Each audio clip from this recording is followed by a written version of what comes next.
I broke my back. My back is broken. What? Spinal. You're now ready to Bread and Red Real Boxing Talk with Ismael AbduSalaam.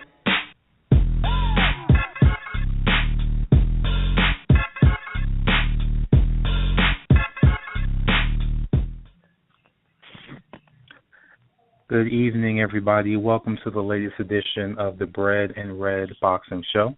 I'm your host, Ismael AbduSalaam of BeatsBoxingMayhem.com. Unfortunately, Coach Red will be unable to join us today. As you know, he is the coach of world champion Terrence Crawford. So, of course, he's with Crawford, putting on some finishing touches to whoever their next fight is going to be. But that is no problem because we're being held down by Stephen Breadman Edwards, coach of Julian Williams, #1 contender, and hopefully future junior welterweight champion of the world. Junior middleweight champion of the world. So before I go any further, let me bring in Mr. Stephen Breadman Edwards. How are you doing today, brother? He is dialing in with us right now. And this is Jay in the background. So he's dialing in right now. Gotcha. So while we're waiting for Stephen to get here, let's go over a little bit of what we're going to cover today. We're going to, of course, talk about recent developments. One of the big things is Showtime's surprising boxing schedule for the next couple months. I think that threw a lot of people off guard. A lot of people have been big critics of their schedule so far and shut a lot of people up. We're going to talk a little bit about that. Of course, Khan and Canelo, which is the big fight that's coming soon in May, Cinco de Mayo weekend. A little bit of Pacquiao-Bradley 3, which is on tap. Recapping some of the recent fights that we've had in recent weeks, and just overall what's going on in the sport today. So we do have a lot to cover. Of course, if anyone wants to call in with any questions, you can do so at 718-508-9852. Once again, that number is 718-508-9852. While we're waiting for Breadman to call in, we're going to kick it off and talk a little bit about his man, Julian Williams, who is now the #1 contender for the IBF junior middleweight title, which is currently held by Jermall Charlo. As we all know, Ismael, Brett is now on with you. All right, let's bring him in. Stephen Breadman Edwards, how you doing tonight, brother? Hey, what's going on, Ismael? Doing good.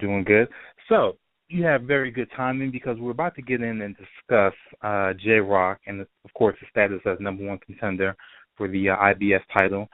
So I wanted to first ask you, have you noticed anything different about J-Rock's mentality, let's say, in the last couple months leading up to his recent title eliminator bout, being that he knows he's on the cusp of getting a title shot soon? Have you noticed him being more focused, more determined in the last couple months? Anything you've seen different in his demeanor, how he's been approaching his work? He's been a little eager. You know, he knows that he has a life-changing fight in front of him. You know, but be honest with you, I mean, he's probably, you know, as a fighter gets close to a fight, they get a bad attitude and they always become a little bit anxious. But every fight is the biggest fight of his career. So it's kind of, I'm not going to say it's easy training them because, you know, you always go through ups and downs in training. But it's not a problem with motivating them because every fight's the biggest fight of his career. He never wants to lose, and he knows that he'll take a step backwards, a big-time step back if he loses. But for this fight, you know, he was just really eager to get it out the way because we were training for so long looking for an opponent. And, you know, he was just really eager. And now, you know, he has his, you know, he's literally, you know, one fight away from realizing his dreams. Always wanted to be a world champion. So we're just waiting on the call right now just to let us know when we're going to fight Jermall. So now with the waiting game, do you know for sure exactly what the time frame has to be for the fight to be made, or is that still even kind of up in the air at this point? We have to make the fight by June 12th. June 12th, okay. Now, there's been a few rumors, unfortunately, in the last, I would say maybe a couple of days. There's been talk about maybe Charlo fighting Martirosyan, but to me it seems like that's not even possible because, like you just said, if he wants to keep the belt, then he has to make that defense by June. So when you hear things like that, does that make you kind of pause, or are you not even concerned when you hear things like that based on what you know to be true based on Julian's status at this point? No, actually, I think they have to make the fight by June 12th. He doesn't have to fight Julian by June 12th. So I actually do believe that Charlo is going to fight a fight in between that time before he has to make the fight with Julian. So I mean, it would make business sense if Julian was the champion, and we didn't have to make a fight until June the 12th, and my guy hadn't fought all year. I would try to squeeze one in too, especially against somebody like if I felt that I know that he could beat. So I'm actually, I think that Charlo will fight one more fight before he fights Julian. We probably won't fight anymore. We'll probably just wait for him, but I think that he'll squeeze a fight in within the next couple of months. Gotcha. So, we always kind of talk about the bad side of boxing as far as people getting stalled out of getting a rightful title shot and things like that. We've seen recent cases where Julian had to deal with fights falling out, fights being avoided with Vinus and also with Austin Trout, but he still has been able to get that title shot that he's been looking for. So what do you think that says about boxing in 2016? Do you think things are moving in the right direction, the fact that Julian's done things the right way and has still been able to get the shot, as opposed to what we've kind of seen in past years where people have been frozen out of rightful title shots? I think that everything is an individual, is individual by individual cases. Obviously things aren't going great for everybody, but things are going pretty good for us. You know what I mean? So that's not a broad statement. You have to be more specific. But things are going good for us. The other proposed fights, that you spoke of, they weren't for title eliminators. And, once you're in the top 15, you can get a title shot. And we've never been called for a title shot, ever. So I knew that the only way that he would be able to get a title shot was to become the number one contender. So that was my goal, to become the number one contender, because in a voluntary title shot, you're not going to get a guy that's going to take a 50-50 really tough fight in a voluntary title shot. That's why there's voluntaries and that's why there's mandatories. So, I told him a few months ago that we would just go the mandatory route, because that way you can force a title shot instead of having just like almost like waiting for the lottery, like for somebody to, call your name, so you could do it this way. It's a little bit different. So, things are going good for us. 2016, everybody always says that every year starts off bad. But if you notice, a boxing year doesn't heat up to the spring. There's rarely like super fights in January and February, and that's because it's the turn of the year. People don't do much around the holidays, and then as the year progresses, then there's usually big fights always up from the spring up until like that September to November is always a big fight time. So things will heat up this year just like they do every other year. Gotcha. A lot of people have made a lot of or paid a lot of attention to Julian's post-fight interview, the fact that he was willing to call out not just Charlo, but all the other champs in the division. Do you feel like at this point it's personal for him because he's had to work so hard to just get a title shot, or do you think he's still keeping it as just, a business mentality? That's a good question. You probably will have to ask him, but as far as what is related to me, it's always business. I know for a fact that he don't have anything personal against Jamal. Actually they're cool. We fought on the same card with them, at least 5 times, so they've always been pretty cool, especially coming up. It's a business. And in business, sometimes you got to fight people that you're cool with. So, obviously when he gets in the ring, he's going to try to knock his head off. But, I don't think it's personal. I think he may use personal things as motivation for himself because he thinks that he deserved, a title shot a little bit sooner in his career. But he don't have anything personal against Jamal. I actually like both of the twins. They're good kids, man. And Julian's pretty cordial with them. As cool as you can be with somebody if you have to fight them one day. You know what I mean? They don't hang out, but they speak and we talk. It's nothing personal as far as I know. Gotcha. And last question on that topic. Of course, we know the fight's going to happen eventually. In your mind, how do you visualize that fight actually going as far as style-wise, how it's going to look in the ring? I got a lot of respect for Jamal as a fighter. The first time I seen him fight, he was maybe 10-0. Him and Julian were both 10-0 in January of 2013, and I always pay attention to everything. And he's improved a great deal since then. He's gotten bigger, he's gotten stronger, he's gotten faster. His brother was a lot better than him back then. And now, he's closed the gap a lot as far as, the skill level. I think it's going to be a great fight. We got our work cut out for us. Jamal's no joke, man. He's a strong kid. He got a good jab. He got a good trainer. They got a lot of resources out there. I just think that Julian is a little tougher physically. I think he's a better all-around fighter. And without giving up the game plan too much, I just think he can do everything a little bit better. You know what I mean? And it's not to take nothing from Jamal, because I think it's going to be a great fight, man. I really do. I think it's going to be like fight of the year kind of fight. A lot of contact, guys going down, a lot of blood. They're going to be fighting for pride. Pride is a hell of a thing, Ismael. People die over their pride. I think nobody wants to lose. It's always been a fight that everybody has always talked about, like when we're away at a fight.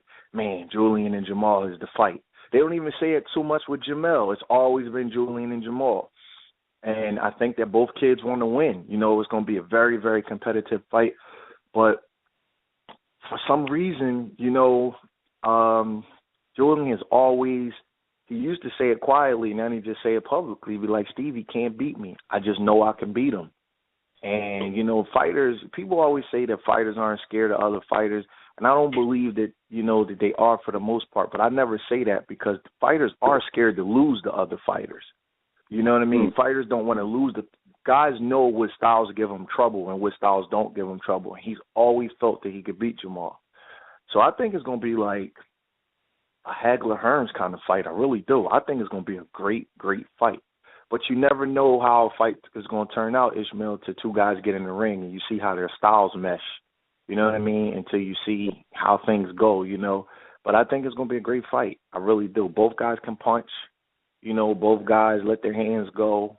Both guys got great jabs. It's going to be a really, really good fight, between two young, in their prime guys, man. I'm really looking forward to it. Now, you breaking it down like that just made me kind of think. I know ideally when you have a fighter, if you can do so, you want to have them fighting guys that are kind of similar to that big champion or that big fight that you're going to be fighting, so at least your camp kind of has you acclimated to that challenge.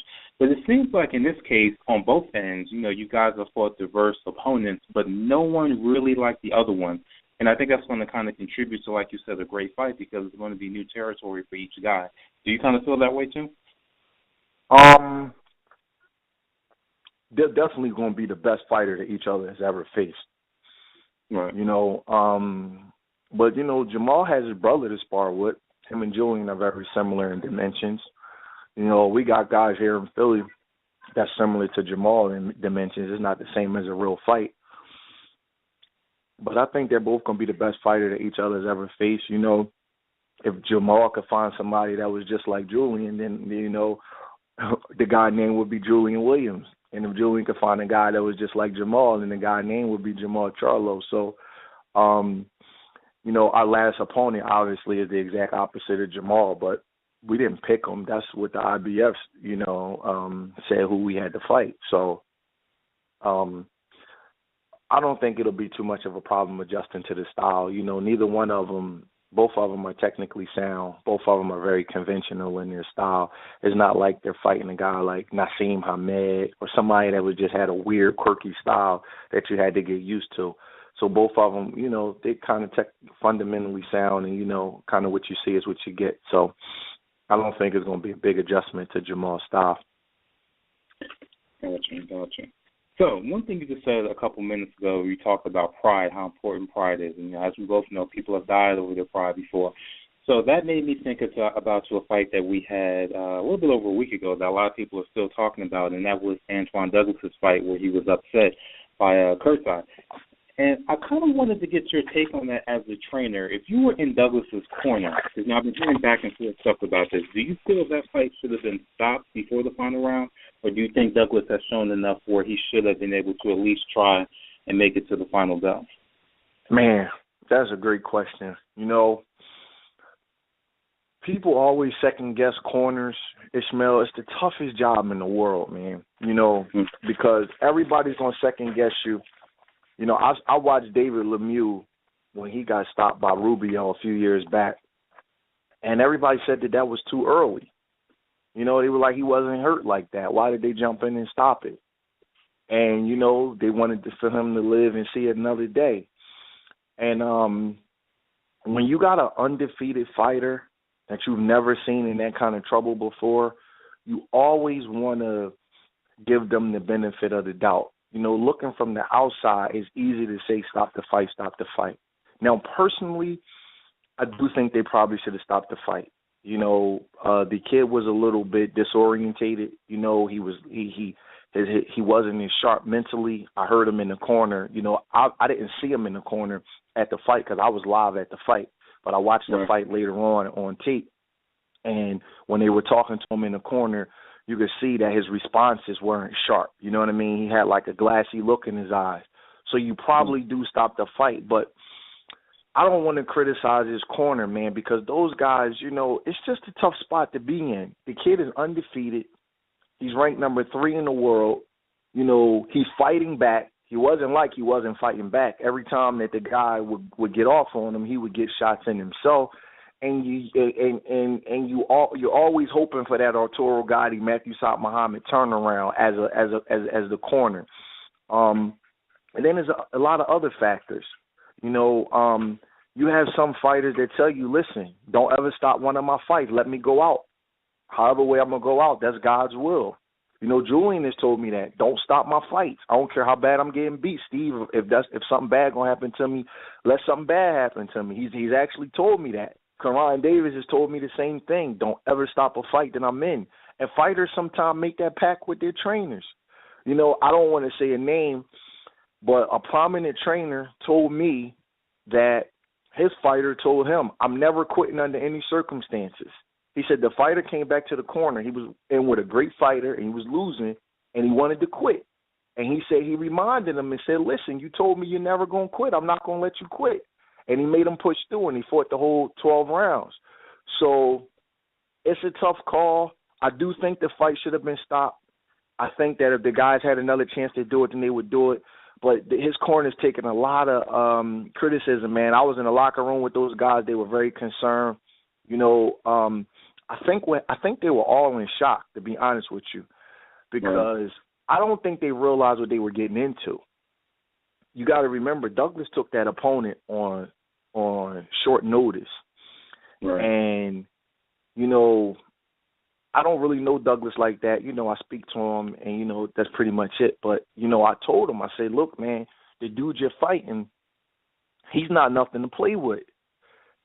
And he said, okay, you know, he was responsive. I told him and I told his coach, I said, yo, man, you know, Julian sparred that guy, and Karan sparred him. That joker is serious. You know, I don't know if y'all heard of him before, but he ain't nothing to play with. You know, I thought he beat Hassan and Dom. He's a strong dude. Douglas, 22, 23 years old, he was fighting a man, Ismael. You know what I mean? That dude was a 35-year-old grizzled, hard man. He and I don't think he realized the difference in what he was getting into with that dude compared to Sam Solomon. I've been in the gym with that guy. That guy trains in Philadelphia. You know what I mean? And he is a rough customer. You don't even want to spar him too much. He's so heavy-handed. So I think it was a lot of things, man. I felt bad, but, you know, that's boxing. That's the way things go. I personally would have probably stopped the fight, But, man, it's a lot. I think that, to be fair, you got to ask his corner, what was going on, because that's fair. Because I swear, I know fighters that'll tell you, don't ever stop my fight. If I'm going to die in the ring, I'm going to die in the ring. That's just the way I got to go out. And listen, you could lose your job by stopping the fight. People don't realize that. It's fighters that'll fire you. Remember Diego Corrales, he stopped the fight with Floyd? His dad stopped the fight with him and Floyd Mayweather. Dude lost his job. Remember when Buddy McGirt stopped the fight with Paulie Malignaggi and Ricky Hatton? He never got to work with him again. You know what I mean? So listen, my job don't mean that much to me. If I see a kid that I think is about to be in some serious trouble, I'm gonna stop the fight, and if he fire me, he fire me. But everybody's not like that. You know what I'm saying? It's a lot of things that go on, and I'm just not willing to criticize his coaches as much as everybody else is, because there's a lot of variables and there's a lot of things that we may not know behind the scenes that they may know. You know what I mean? And another thing, Ismael, you stop the fight because the guy can't go no more. You know what I mean? But you don't treat a guy like Arturo Gatti or Matthew Saad Muhammad the way you would treat a more fragile type of fighter that can't take that punishment. Antoine Douglas is a kid that, he's been in tough with Michelle Soro. He's a tough kid. He has high character. They may have seen him come back from some things that they know about him, things that we don't know. You know what I mean? So it's a lot that goes into that, man. So it's just a tough call. But if you're asking me would I have stopped it, after the 9th round, it looked like the kid was done. I probably would have shook it off then and just, told him we're going to shut it down tonight. And, if it's going to cost me my job, then so be it. But that's a tough call, especially when an undefeated young fighter and you don't want to get him that first loss. Right. And just a little bit of trivia for those who are listening to add on to another example Brad was given. Let's not forget, one of the great heavyweight fights of all time, Joe Frazier, Muhammad Ali, Thriller in Manila. Same thing happened. Eddie Futch stopped the fight, and Frazier, out his own mouth said he never forgave him for that. As close as they were. So you're absolutely right with it. It happens, man. It happens. Mm-hmm. Fighters hold that. Some fighters want to go out a certain kind of way. You know what I mean? Some fighters, they need to lose on their back. And I'm gonna tell you something else that people got to figure out. Again, I'm not making no excuses for his corner. It was the 10th round, right? Antoine Douglas was the A side. How do his corner know he not up in the fight? One of the judges had that fight close. So in your mind, you thinking, man, maybe we're going to get a decision. Maybe we're going to get the benefit of the doubt if he could hold on. You know what I'm saying, right. Ismael? It happens. You know what I mean? Listen, I thought Antoine Douglas was losing, but it's not always what we think. It's what the judges think. And in their mind, they saying, listen, our kid's the A side. He's the undefeated kid. Maybe he's going to get the benefit of the doubt, and we're going to squeak this one out. One of the judges had to fight close. So there's a lot of things that go on with that. You know what I mean? It's a tough call, though, man. It's a real tough call. Definitely. So switching gears a little bit, keep your trainer hat on. So if you were in fight's over, so Douglas is now in rebuild mode. They always say what doesn't kill you makes you stronger. He's a very strong kid, young guy, was in great shape. So there's definitely a strong possibility that you'll learn a lot from this loss and come back. When it comes to the gym and getting back into the swing of things, from a trainer's eye, what would you need to see to let you know, okay, he's put this behind him and he's ready to get back in there and rebound from this loss? What do you have to see in training to let you know that mentally and physically he would be ready to get back in the ring? Well, first of all, I wouldn't let him spar for at least about 4 or 5 months. At least. That was a terrible, terrible beating that he took. And I know that guy he fought. I got information on that guy. That guy is an extremely hard puncher. Both of my guys have sparred with him several times. He can really, really punch.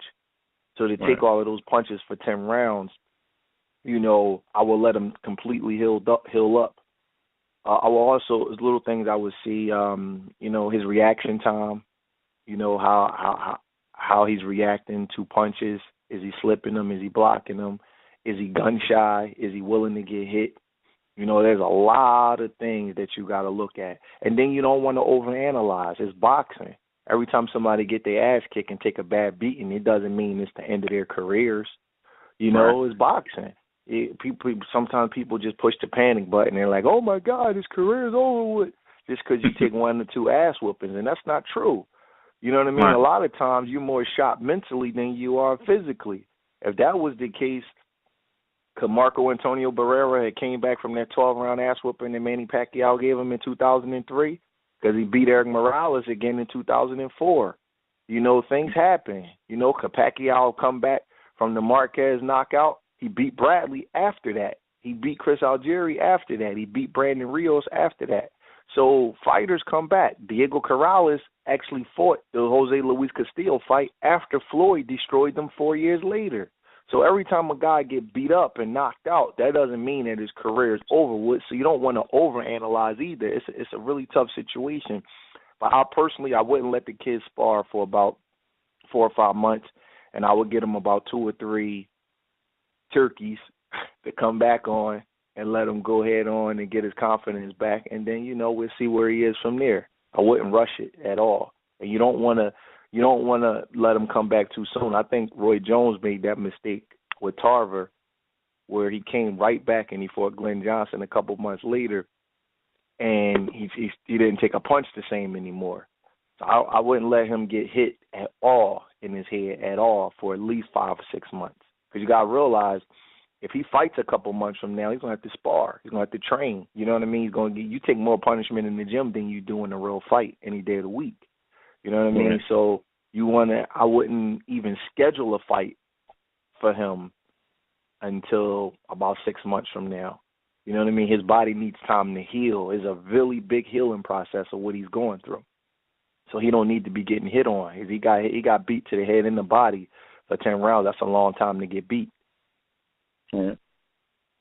Gotcha. Now, switching gears a little bit to still dealing with young fighters. We know Errol Spence is getting what a lot of people consider a very big step-up fight. He's going to be fighting Chris Algieri.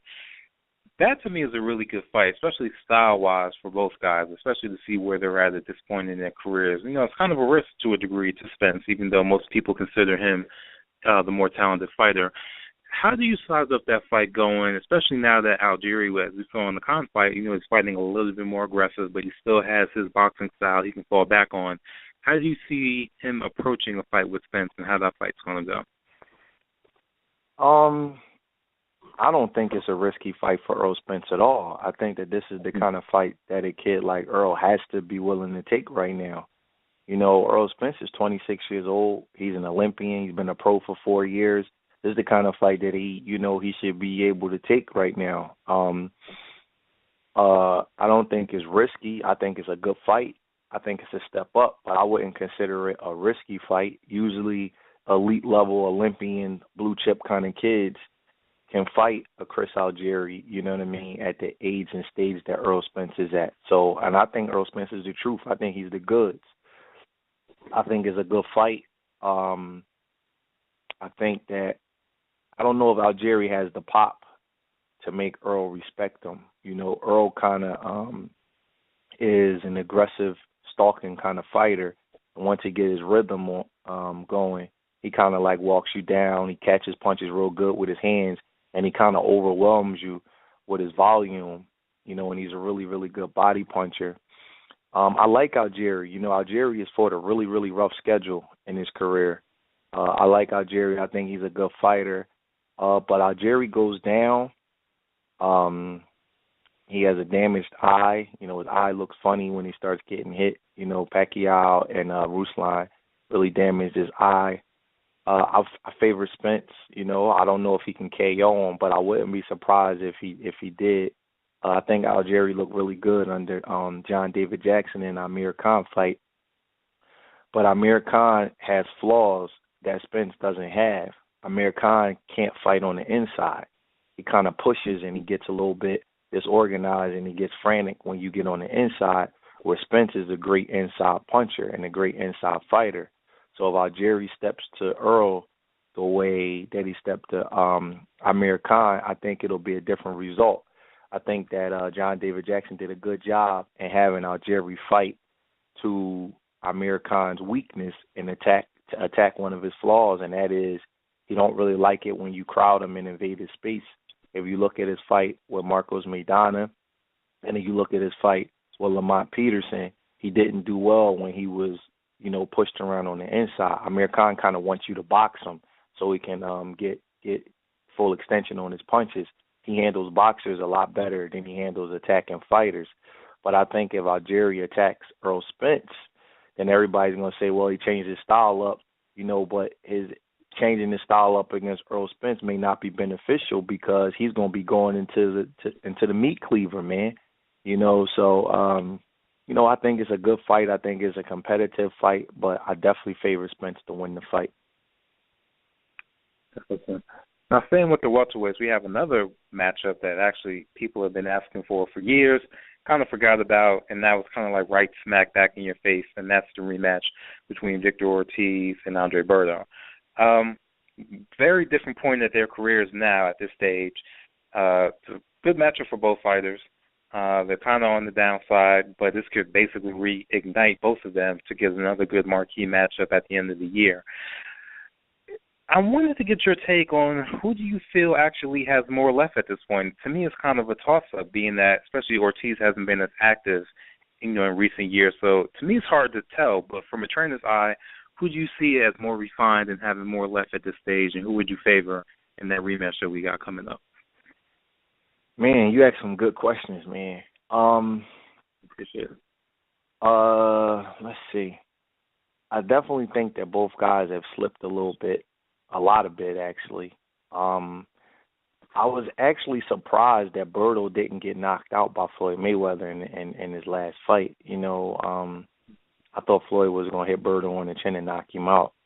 I'm really surprised that he went the distance. So that shows me they took that fight really serious and was in really good condition. I think Berto has an upgrade in the trainer. I think Virgil Hunter is one of the best trainers around. And I think that Berto believes in him. So I think he'll be in really good condition. I'm not sure who's training Ortiz these days, but he's an inactive fighter. He always has the question mark mentally. I didn't like what I saw when Luis Collazo hit him with that shot, and he kind of turned his back and started acting weird. But the thing about Ortiz and Berto is Ortiz may have his number. Ortiz is really, really heavy-handed. Berto don't defend uppercuts well. If you look at three of Berto's four losses, they were against Mexican fighters who crowded him. Ortiz, Guerrero, and Jesus Soto Caras. And he just does not defend on the inside well. He doesn't have really good legs. He's like all upper body. So this may be a thing of where Berto probably may be a little bit more talented, can't beat a guy like Ortiz. I wouldn't be surprised if Ortiz knocked him out and beat him again. I remember sometimes people only remember the result of a fight, but they don't remember actually how the fight was going. And who did Berto knock out? What's the Mexican kid on PBC on Spike? What are you talking about? Josecito Lopez?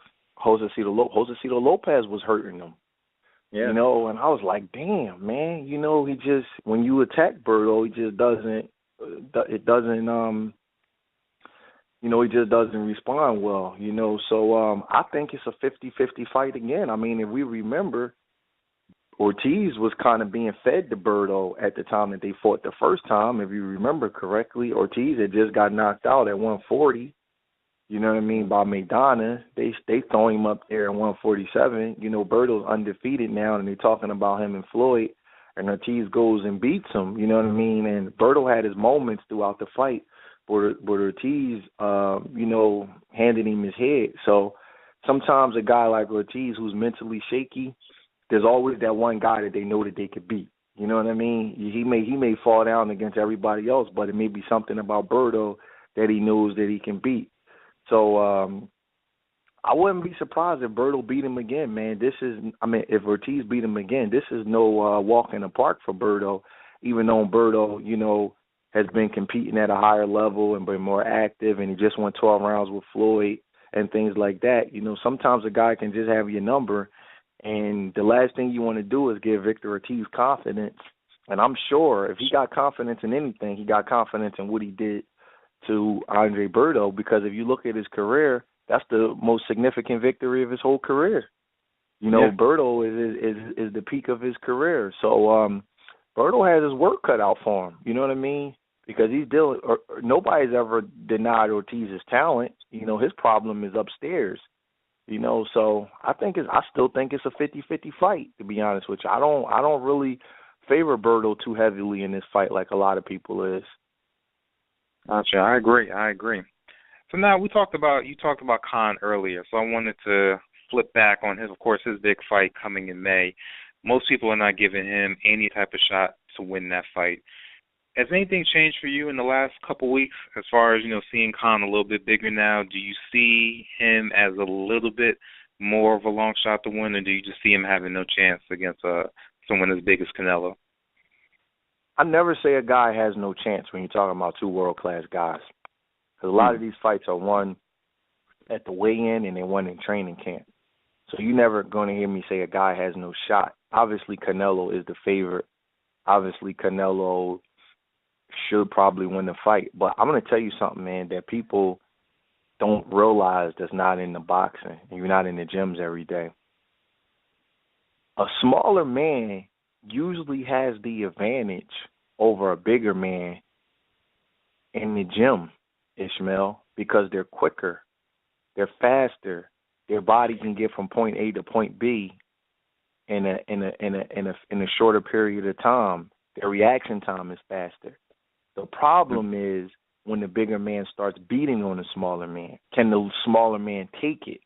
But if a smaller man has the ability to absorb the punishment and he has a good chin, then the smaller man usually has a lot of advantages in a fight. I mean, just think about throughout history. A guy is like, oh, man, he moved up and forth. And sure, there's weight divisions for a reason. But if the smaller man can take the punishment and he's not getting beat on so much, he has a lot of advantages. Look at Bernard versus Tarver. Look at Roy Jones versus Ruiz. Michael Spinks versus Larry Holmes. Look at Evander Holyfield's size differential that he had throughout his career. Look at the run that Manny Pacquiao was on as a small little guy, man, fighting bigger guys. His 3-year run from 2008 to 2011 was as good as we've seen in the last 20 years. Look at Floyd. Floyd don't struggle to make weight. He walks around on weight. He has quick reaction time. Guys can't touch him. So the power advantages that he does not have, they don't come into play because he don't get hit clean. And he's able to handle bigger guys, man. So it's a lot of variables that go into it. Now, a smaller guy is up against it if he's the shorter, slower guy with the shorter arms and can't take a punch. Then you got a rough freaking fight. You know what I mean? Right. But a lot of times when the smaller man has a lot of physical advantages, especially like extremity advantages, then, he's not up against it the way people always assume. For example, Khan is longer than Canelo. Khan's not the tallest guy in the world, but he has really long arms and he has long legs and he's fast. I think the problem that Khan has in this fight is his ability to take punishment and his IQ. I think Canelo has a much higher IQ than what Khan does. Khan is the kind of guy that just, freelances, and he's just not a cerebral fighter. So I think that's Khan's biggest disadvantage. It's not the size, in my opinion. It's his IQ. He does counterproductive things constantly in the ring. My pick would be probably Canelo walks him into something. Mm-hmm. Canelo's a really, really good boxer, man. I was really impressed what he did to Cotto because he don't walk you down. He kind of counterpunches you and outboxes you, but he does it in his own way. He's not like Triple G where he's like a monster and he's walking you down, beating on you. He kind of, makes you punch and he slips and slides and he has really good defense. Canelo can fight, man. And I think that Canelo actually can box better than Khan. Khan's just faster than him. So I think that Khan's disadvantage is not from his size. I think that he's dealing with a guy who's a better natural boxer and has a better IQ than him. People keep talking about the size advantages. Shit, Canelo struggles to make 155 pounds. Right. You don't rehydrate 15, 16, 17 pounds in one day and not struggle to make weight. So Canelo struggles to make that weight. Well, Khan won't be struggling to make that weight. So Khan's going to be feeling better. Khan's going to be able to eat and, have normal conversation. When you're dehydrated and you're depriving yourself of calories, you can barely talk. You know what I mean? So I think Khan's biggest disadvantage is his boxing IQ and his natural boxing ability. Khan is fast and he can punch in combinations, but he makes a lot of mistakes that a pure boxer wouldn't make. So my pick is Canelo, but the advantages that he has, in my opinion, are more with ability than size. I see. So what you mentioned about Canelo's weight, do you think if he continues this 155 little catchweight thing past this year, he's going to run into kind of that Donald Curry dangerous type of area where you're staying at a smaller weight too long for your frame? Because he's still relatively young, but at the same time, he's been doing this for a while now, and eventually you would think it'll catch up with him.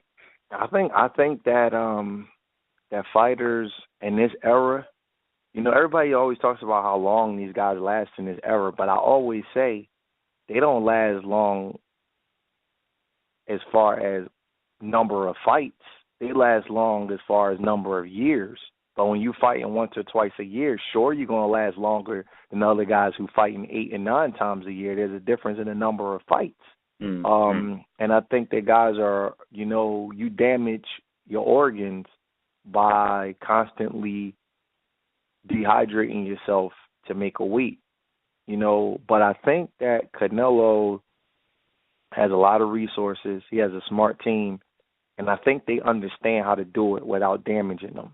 I don't want to give up too many training tips because you never know what guys you may have to go against. But when you got a guy that's coming down far in the weight, there's a certain way you take the weight off, and there's certain things you have to do throughout camp to make sure that you don't damage him physically. And, I don't know. I don't know the kid personally. I don't know what he goes through to make weight. But you definitely can ruin your career by staying at a weight too long, And what's crazy is I don't think Canelo's upside down versus Triple G. I really don't. People laugh at me when I say that, but Canelo got a good chin. You can hit Triple G. Canelo's a great combination puncher. Triple G comes to you, and that's what Canelo wants. He don't want to have the guy that he got to run all around the ring for. I think Canelo's in that fight. I really, really do. I don't think he has to shy away from Triple G at all. I think he's live in that fight. And on top of that, people don't realize Triple G is about to be 34 years old. Canelo's 25 years old. You know what I mean? That's a huge age difference.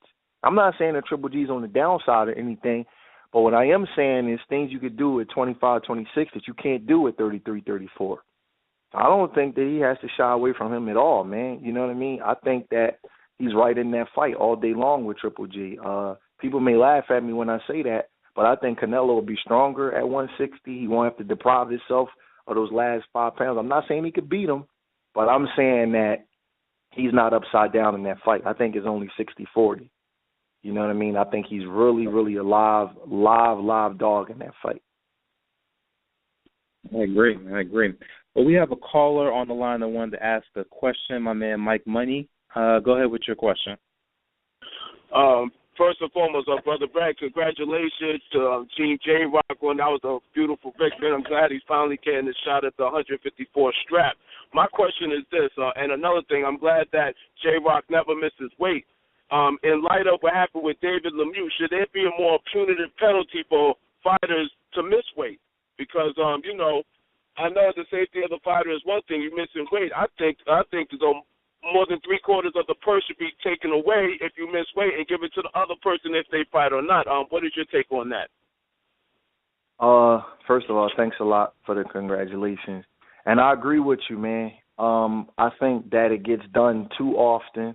I think you usually have it when one guy is the bigger star. He comes in on the A side and he just don't care and he thinks he can buy the weight, and he can. And I'm glad that De La Rosa pulled out of the fight because it showed that his health was more important than money. And I think that the fighter who made weight I think that he should. I think he should get the other guy's total purse, and I think that the fighter should be fine if you come in. If you come in heavy, I think you should be fine, and I think you should be suspended. And I'm going to tell you, the commissions are enablers because the commission makes money off of these fighters' purses because they have fees, and a lot of these big name fighters, they want these guys to be able to fight all the time with their commission, so they don't fine them and they don't suspend them because they know that the guy will say, okay, since you fine me and suspend me, I won't come back to this commission anymore. I'll fight in another place. But sometimes you have to have a certain amount of integrity where you just say to guy, the hell with you. You know, you disrespected the sport. You disrespected the event. I don't blame you. And Julian has never missed weight. No guy I've ever trained has ever missed weight, and I pride myself on that. Unless it's some extraneous circumstances, I won't train the guy anymore if he misses weight. That's unprofessional, and I'm a guy that will complain over a half a pound because if my guy got to make it, then you should make it. That last half a pound is hard to get off, so I definitely agree with you. I think it should be a very, very strict penalty. I think in a case like Lemieux where he missed almost 3 pounds, I think he should be suspended. I think he should have to pay a huge fine towards James De La Rosa, and I think that De La Rosa should get a huge percentage of his purse. No doubt about it, and I'm glad that they called the show off because what it does is it sets a precedence. Like, listen, David Lemieux's about 5'8", 5'9", man. If that dude can't make 160, then he don't need to be fighting. You know what I mean? It's just too much. You can hurt a guy like that.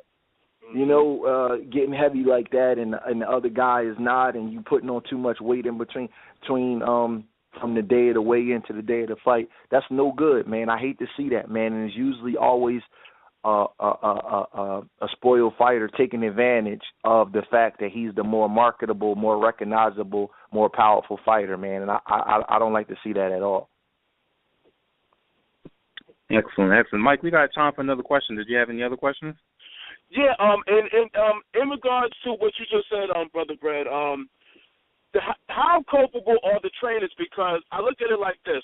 When Adrian Broner, when he missed weight, everyone went after Mike Stafford's head. But when Robert Garcia's fighters, plural, Rubio, Mikey Garcia, Brandon Rios twice, they missed weight. No one was coming after his head. So my question to you is, and once again, I'm thankful that J-Rock never missed weight, and you're a man of such integrity that you won't train a fighter who would even contemplate missing weight. So it's a two-part question. One, how culpable are the trainers for their fighters missing weight? One. And two, when is this catch weight, move the needle nonsense going to stop? Because to me, quite honestly, that's not boxing. It's bullshit to me. So, and Brother Ismael, I would like your take on it too, because you have your ear to the grindstone as well. So I would like both of your takes on the two-part question I just asked as well. First of all, the catch weight thing don't bother me as much as it bothers everybody else, because here's the thing. In non-title fights, and sometimes even in title fights, in order for us to get big fights, guys have to agree on a weight. You got to give up something if you want to get something. And you got to realize this, that there's two sides to that. You have to agree to the catch weight. So if you're fighting a guy who, you feel like you're giving up too much of an advantage to, then just don't fight him. You don't have to sign it. If somebody told me that Julian got to fight Kovalev at 171, I'm going to say no, he's too fucking big. I'm just going to say no. But I'm not going to sign the contract and then complain later. You know what I mean? Right. So with the catchweight thing, all these guys have to do, Mike, is stop signing the contract. Just say no. I'm fighting at the division limit, and it takes that out of the equation. But catchweights are nothing new, man. Catchweights have been going on since the 20s. Guys and the managers, they make an agreement and they say just fight. That's not something new. It's not something that I get outraged about. That's just a PR ploy that certain guys put in forth to discredit other guys' accomplishments. What was the second question that you asked? It was in regards to the I agree with you in the service, because one of the biggest travesties in boxing was at a catch weight. That was Whitaker and Whitaker Chavez. That was at 145, if I'm not mistaken. So I get that, but I'm I'm typically, I don't like catch weights. If you can't make the weight, you should just go up, move up to the next weight.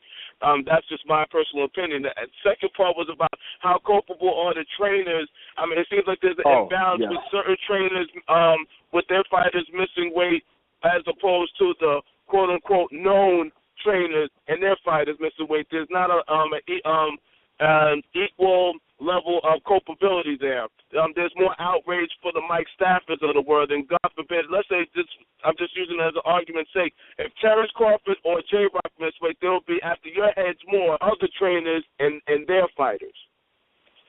You know, sometimes you could just have a fighter who is just an asshole. You know what I mean? As a trainer, you can only do but so much. But you have to take responsibility as a trainer, because the last 3 weeks of the fight, I'm checking the guy's weight twice a day. He has to send me a screenshot of his weight every day, every morning when he wakes up. When we leave the gym for the workout, you constantly checking the weight. As soon as you get to the hotel, whatever city that you're fighting in, the first thing you do is you go see the matchmaker and go in their room and check the scale. As soon as you see the guys on the commission, when they get to the weigh-in, you go weigh yourself on the official scale to make sure you're good. It's something that you can't even enjoy yourself. You can't even do anything. You can't even go bowling. You can't even go to a movie. All you're doing is weight, because you don't want to overshoot. You don't want to take your guy down too low, and obviously you don't want to miss it. So as a trainer, you know, I would say you're at least 50% responsible for the fighter's weight, and the fighter is responsible the other 50%. You know, obviously the fighter's a grown man. He can sneak and put something in his mouth, or, you know, he may not pass his urine or pass his bowels or whatever. It's little things that factor in. So, but you're 100% responsible, and you are right. You know, a lot of Robert Garcia guys miss weight for some reason. I don't know why. You know, I think he's a good trainer. You know, I got a lot of respect for him, but it happens to him quite often. It's just something that you just got to just be on a constant basis, you know, leading up to a fight, because it's the most important thing. You could lose fights on the scale. So you're very responsible for it. You know, you're not 100% responsible for it, but you're very, very, very responsible for your fighter making weight. It's the most important thing of the event, the weigh-in, you know what I mean, before the fight. It's something that has to be done. Now, here's what I do believe. I've heard trainers say, man, it's not my job for him to make the weight, or I didn't know what his weight was. How could you not know what your fighter's weight was? That's an absolutely ridiculous excuse. I've heard guys say that. Man, I don't know what his weight is, and I'm like, you can't tell me you don't know what your guy's weight is, because here's the thing, Mike. At a certain point in camp, you don't even spar because your weight is so low.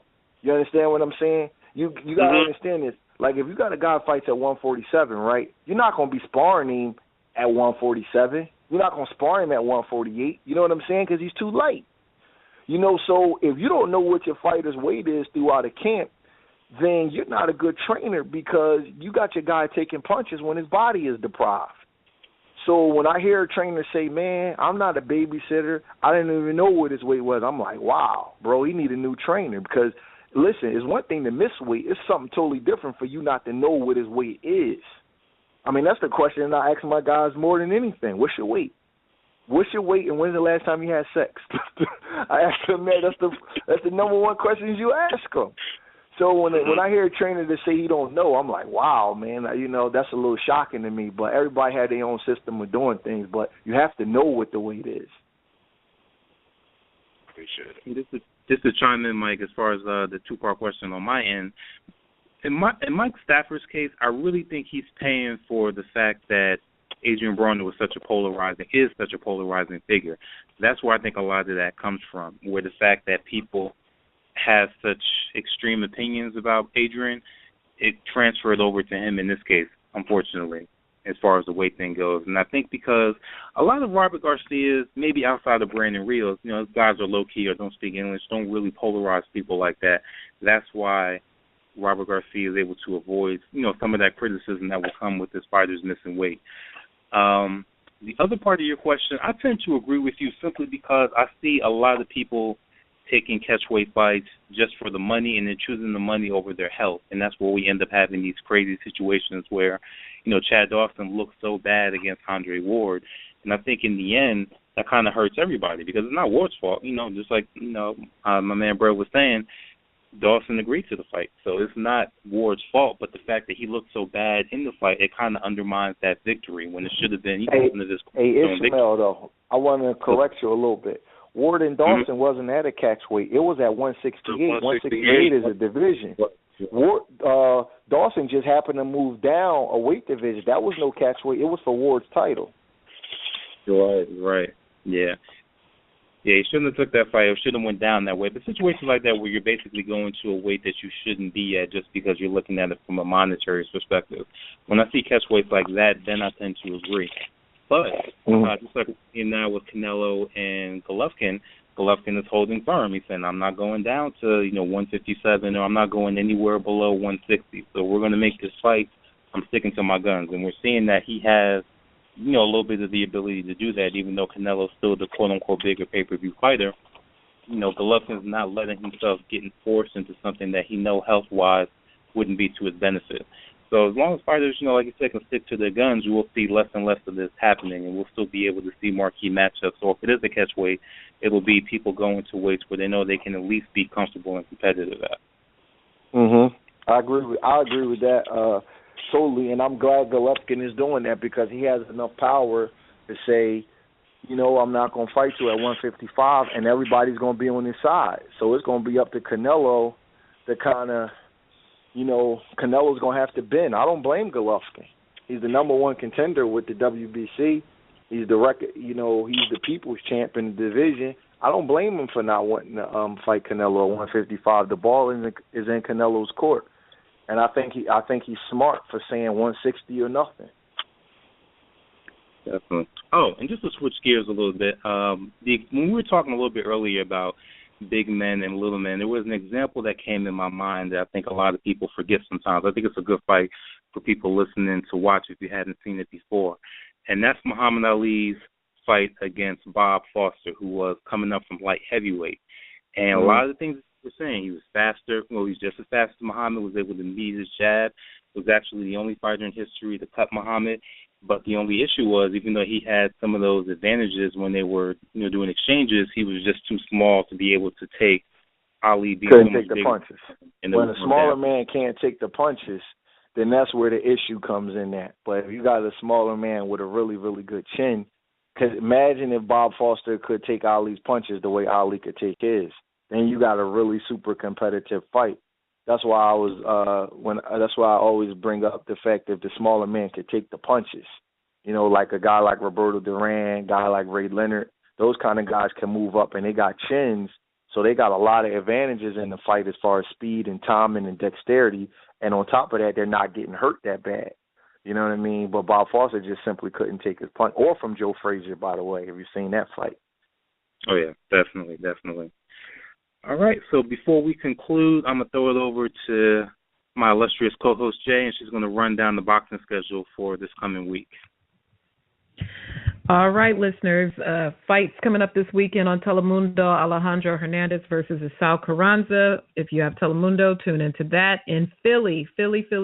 From what I understand, the fight is sold out. Jesse, the heart of the city, Jesse Hart, will take on Deshaun Johnson at 2300 Arena.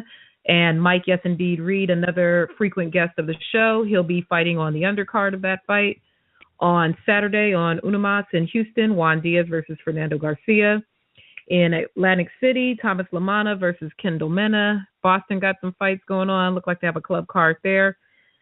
Title fight going on in South Africa for you fans of the lighter weights. Hecky Butler versus Byron Rojas for Butler's WBA strawweight title.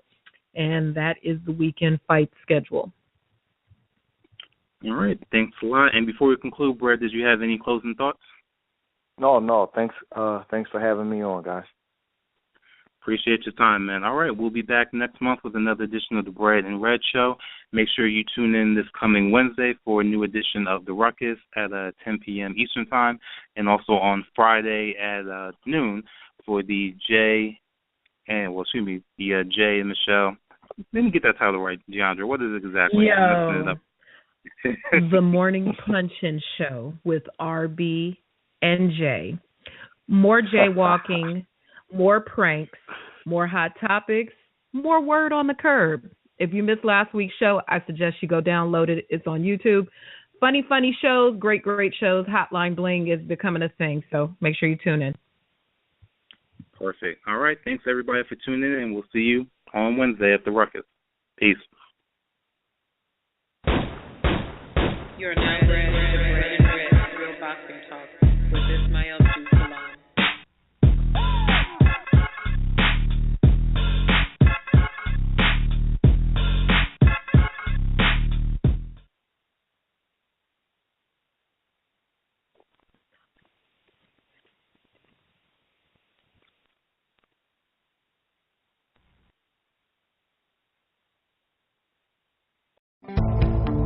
Can carpets stand up to wine, chocolate, and even bleach? Life-proof carpet from the Home Depot can. Its stain-resistant technology is built in to help keep tough stains out. Right now, get 10% off or up to 24 months financing on any flooring purchase, including Life-proof, the next generation of carpet. The Home Depot. More saving, more doing. Filed through March 16th, U.S. only. Subject to credit approval. Terms and conditions apply.